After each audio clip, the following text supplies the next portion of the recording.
there goes a bunny rabbit. Bad day for the bunny rabbits. Quick little solo burn. This one about, I don't know, 20 acres. Good fire lines.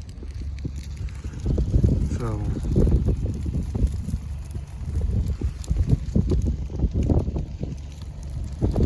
got tired of watching it back burn, so I've got things to do today.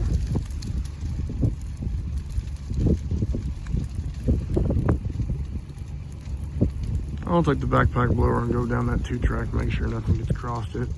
It's working against the wind anyway. So this will be done in just a minute.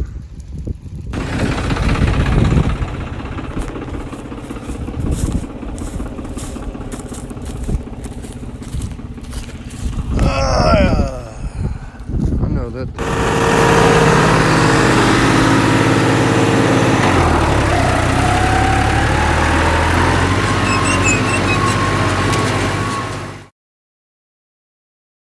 We're backing in behind the pond dam right there. And this is some of the stuff I cut a couple weeks ago. This is all black locust, mostly. Trying to free up a few of the young little oaks and things. Wild plum. That's what Tyler Rhodes told me, at least. Back in here where I did some of this cutting, there's already beds where deer been in here since the snow a couple days ago. So lots of wide open. Got to finish some of this up and go on down there. It gets a little skinnier down through there, but I'm gonna go ahead and kind of do the same thing all the way down this ditch and then the other one. There's 2 islands of trees out in the CRP field. Here we go. About another 2 hours of saw running in here. This is behind the pond dam. Probably about 4 hours total so far. But you can kind of see lots of black locust sprouts, varying sizes, elm, and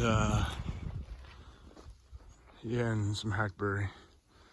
But all the way back in here, this little bowl behind this pond, deer do bed in here quite a bit. There's actually some beds in the snow. But save the oaks. I still gotta cut some of those. I'll end up going down there too, even though it's real skinny down there. But this was a Brooklyn Beatdown for TSI. So this is what it looks like from just about the middle. There's all my pet pigeons. The middle of the inside of this little area that is behind the pond dam, the little pond. I've got, I think I'm done for the most part. Got most everything. Missed a little hackberry. I'll get that on the way out.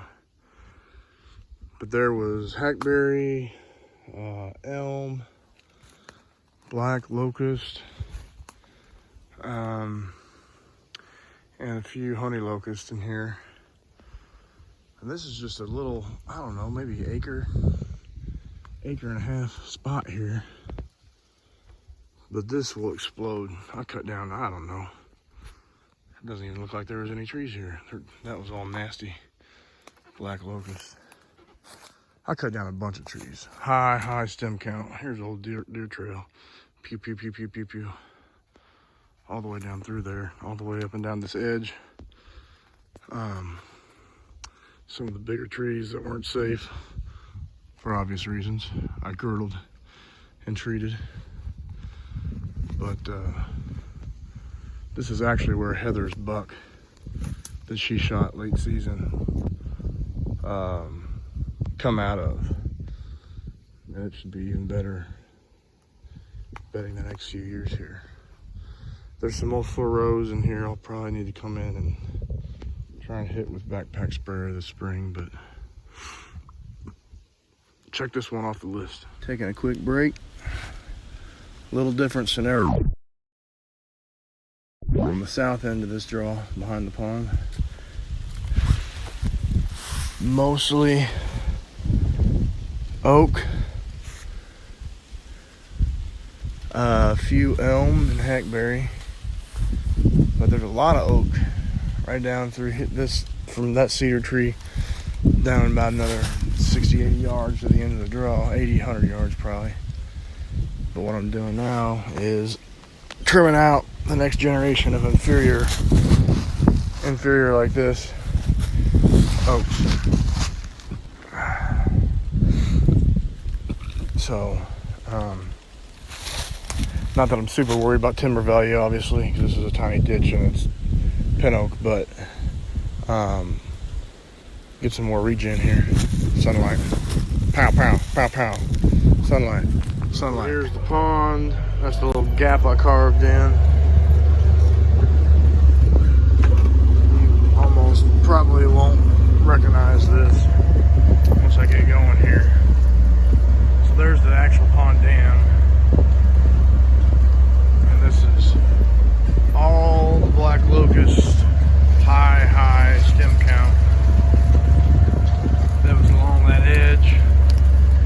Cut them all down, every one of them, and treated them to free up those few scattered oaks that are in there. And there's some hackberry and stuff in there too.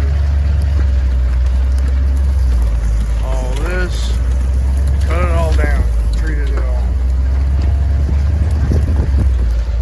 There's that little spot on further down.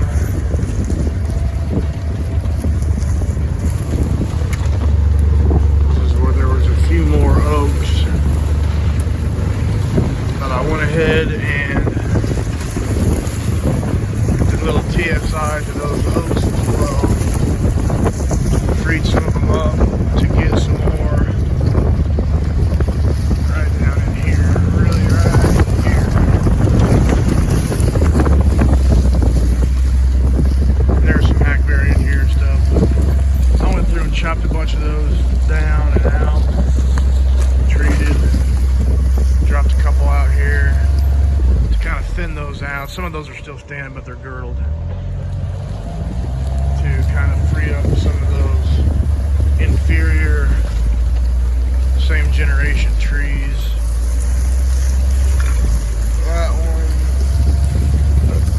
cut 2 or 3 on this end.